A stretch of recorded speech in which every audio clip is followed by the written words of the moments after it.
Halo teman-teman Wijaya Trading, pastikan kalian sudah subscribe channel ini sebelum menonton videonya. Jangan lupa like, komen, dan share video ini jika bermanfaat. Saya akan memberikan sedikit saja ya. Memberikan sedikit saja yang mungkin bisa menjadi catatan di dalam kita memahami. Walaupun sebenarnya sudah kita sering sampaikan berulang kali ya.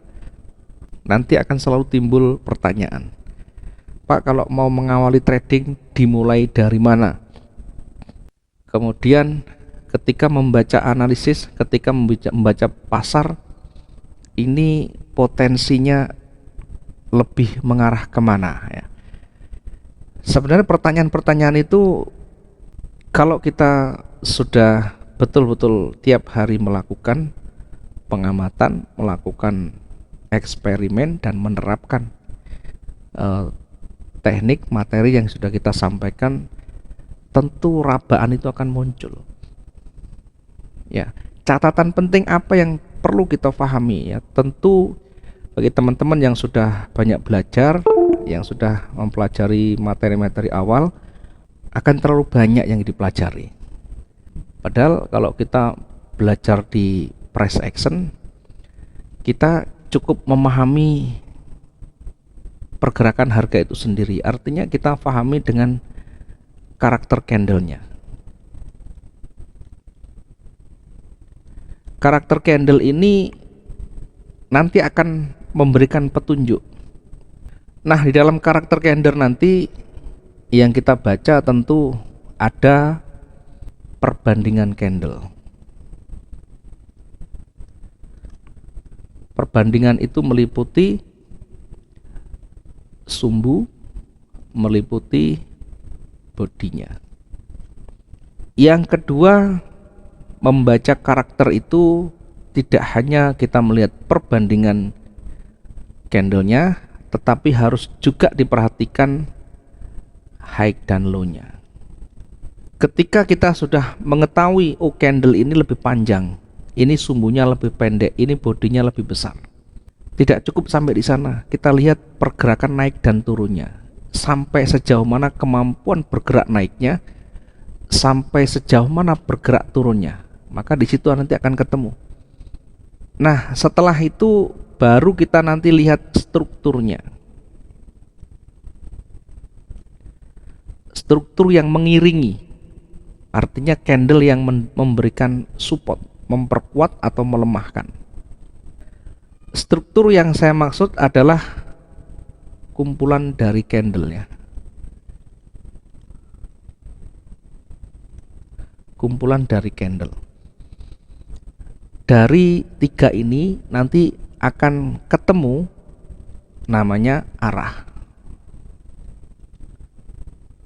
Ketemu namanya arah. Ini arahnya mau kemana yang biasa ditanyakan. Ini arahnya mau kemana. Kita tahu arah naik dan turun, tetapi tidak tahu cara entry-nya, tidak tahu bukan cara entry sell dan buy-nya. Tetapi ketika kita sudah tahu arah turun, kita tidak menemukan di mana yang tepat untuk saya menempatkan sell-nya. Sehingga yang terjadi ketika sudah turun, kita menunggu sudah turun panjang baru kita sell. Padahal di situ titik jenuh, padahal di situ ada level, di situ ada range harian dan sebagainya. Begitu masuk sell, marketnya bergerak berbalik. Ya, ini yang perlu kita perhatikan nanti. Sehingga coba fokus ke sini. Fokus saja ke sini. Jangan terlalu banyak bantuan tarik menarik sana sini. Ya, coba kita fokus dulu ke karakter dulu. Dari karakter itu tadi kita perhatikan perbandingan candlenya, bodinya bagaimana, sumbunya bagaimana, tinggi rendahnya seperti apa. Setelah itu kita perhatikan strukturnya. Strukturnya itu zigzag, datar, atau menuju ke satu arah. Karena nanti bisa jadi dia tidak menunjukkan satu kekuatan atau tidak menunjukkan arah. Jadi struktur inilah yang nanti akan membantu kita. Karena dalam struktur nanti akan ketemu. Kalau strukturnya high dan low-nya menuju ke atas, artinya ini uptrend. Kalau struk high dan low-nya menuju ke bawah, maka ini down trend. Sebaliknya, ketika tidak ada yang mendominasi, ini arahnya kelihatan. Ini arahnya kelihatan. Secara visual, secara kasat mata, dia kelihatan arahnya bergerak kemana. Yang selanjutnya, ketika harga seperti ini, ada kalanya dia naik turunnya seperti ini, ada dia break sedikit tapi kembali lagi, maka ini disebut dengan sideways. Tidak ada tren yang seperti ini. Yang terpenting kita tahu ini mengarah kemana. Nanti kan ketemu arah tadi. Nah, baru setelah ini menemukan arah, maka selanjutnya ada batasan yang harus kita perhatikan, ya. Ketika sudah menemukan arah ini, maka nanti harus kita lihat apakah kalau arahnya bergerak satu arah, ini akan terus bergerak searah itu atau sebaliknya berbalik. Kita lanjutkan di selanjutnya, ya. Kita selanjutkan di arah tadi, ya. Nah, struktur tadi membentuk satu arah. Struktur itu akan membentuk satu arah. Nah, ketika arahnya sudah ketemu, ya, tadi ada naik, ada turun atau datar, maka dari sini kita perhatikan selanjutnya, karena arah yang kuat ke atas pun belum tentu nanti terus kuat. Jadi kalau ada yang menyampaikan trading yang paling potensial, paling profitable itu ikut arah tren, tentu jawabannya betul.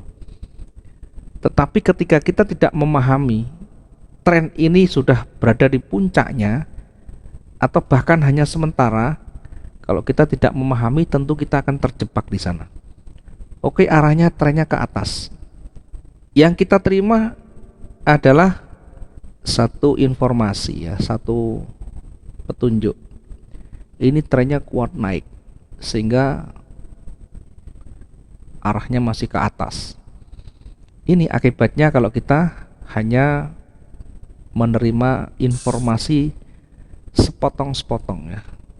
Padahal ketika arah ini sudah mencapai titik kulminasi atau titik puncaknya, titik jenuhnya, maka kuat ke atas pun bisa tiba-tiba berbalik.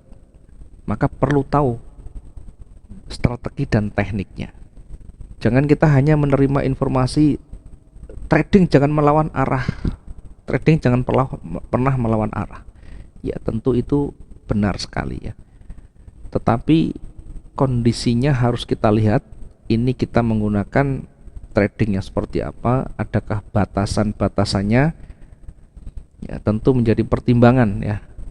Karena begitu di titik puncaknya bisa koreksi, ya, bukan berbalik panjang tapi koreksi. Kalau koreksinya panjang bisa jadi reversal nantinya.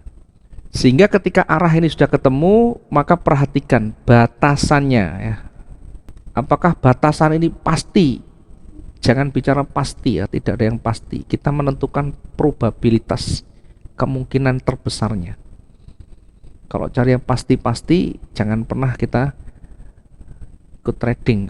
Di dalam trading tidak ada yang pasti. Semuanya serba abu-abu katanya.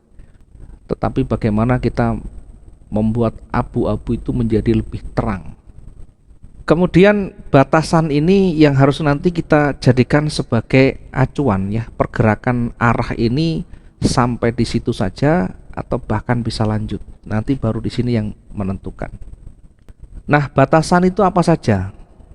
Batasan itu ada level. Level itu apa? Level kalau di atas harga itu namanya resisten, di bawah harga itu namanya support, ya. Saya menyebut level saja, ya. Yang kedua bisa juga karena range, pergerakan yang sudah mencapai kemampuannya. Yang ketiga bisa jadi nanti hanya koreksi atau retrace saja.